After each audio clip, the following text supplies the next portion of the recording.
We are I.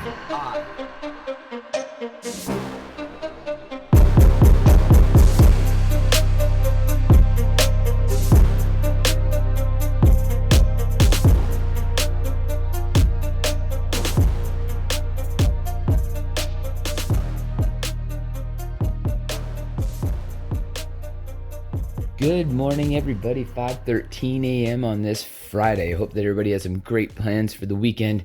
Is just going to do great things.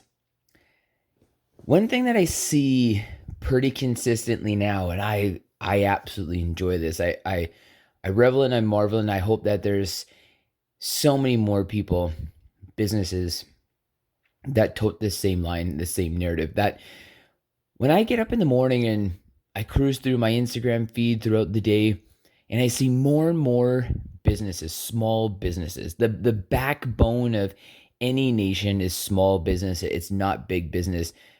Big business is only big lobbyists. But there's way more people who are employed in a nation through small business than there is in big business, 100 times over.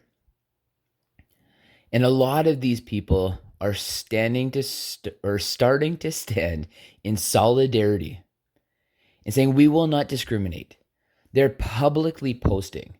Every day I see more and more small businesses standing united, standing in shoulder with their brothers and sisters in this world, in this nation, in this country, in this province, in your cities, and saying, no, I will not discriminate against age. I will not discriminate against gender. I will not discriminate against color.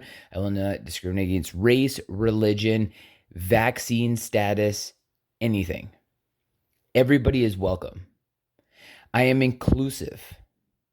And this is a question to be able to ask you. And I have asked this many times. How do you have the right to say that you're inclusive or give yourself a pat on the back because you've hired or you have a friend that does not look like you?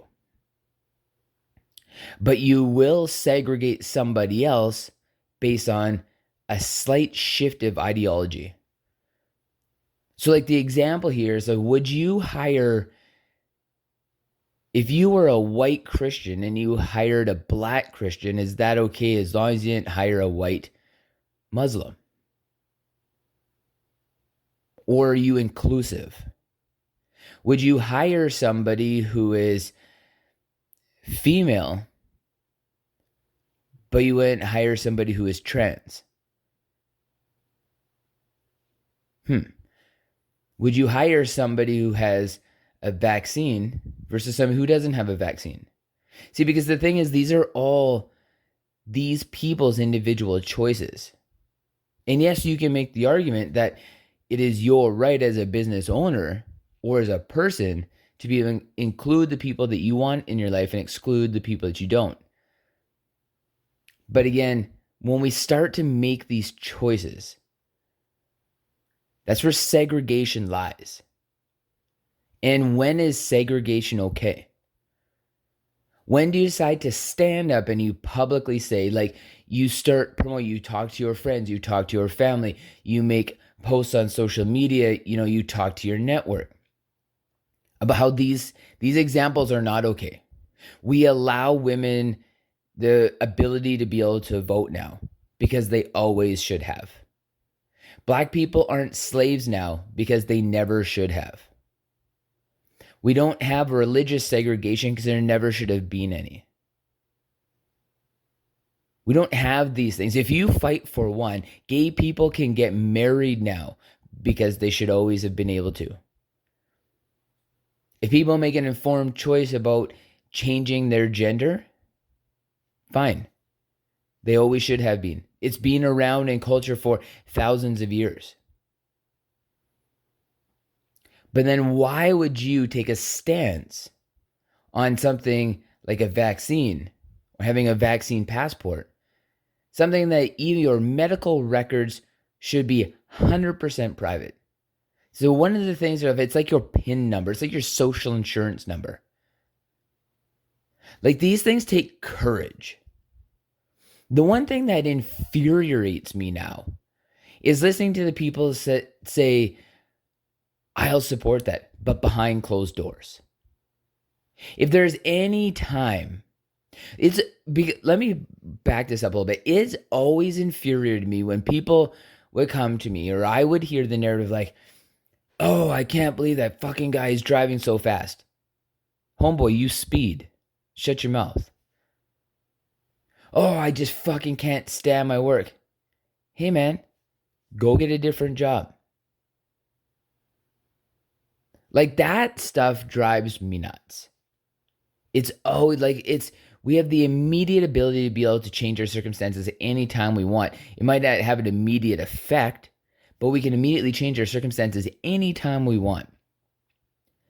So we need to promote change. We need to activate that side or that part of us, that side of us that is actually going to do something that affects change as a snowball effect. Every person that stands up and says, I don't want this, I'm willing to be able to be inclusive, I want everybody. If you've ever hung a rainbow sticker on your door, if you've ever said that or promoted that there could be an assistance dog come in your business, these are all exactly the same examples if somebody can come in to your place of business without a vaccine.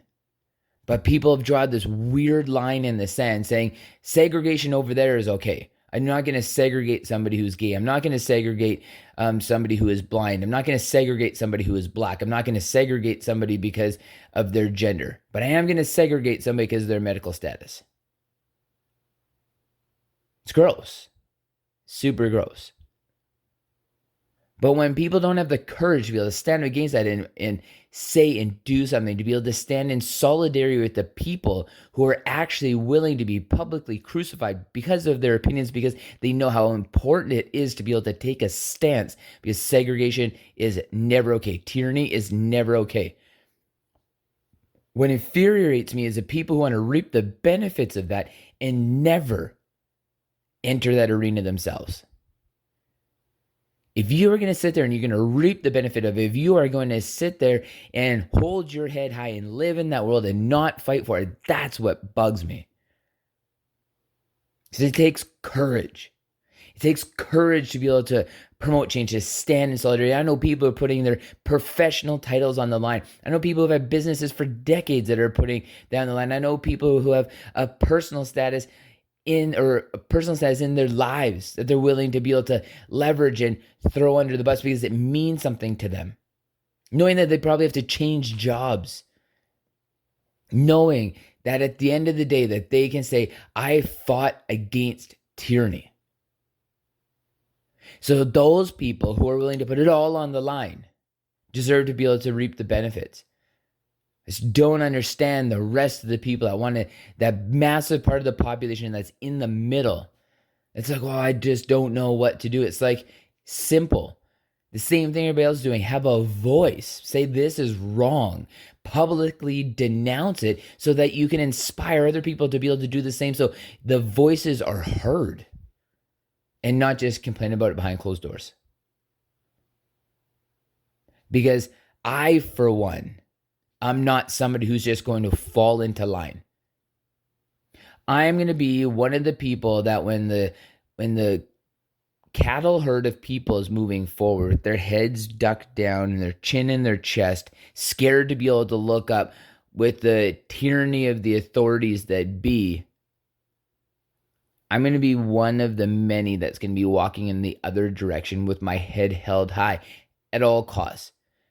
Because things like segregation, being forced, informed choice, giving people the choice, these are basic human rights.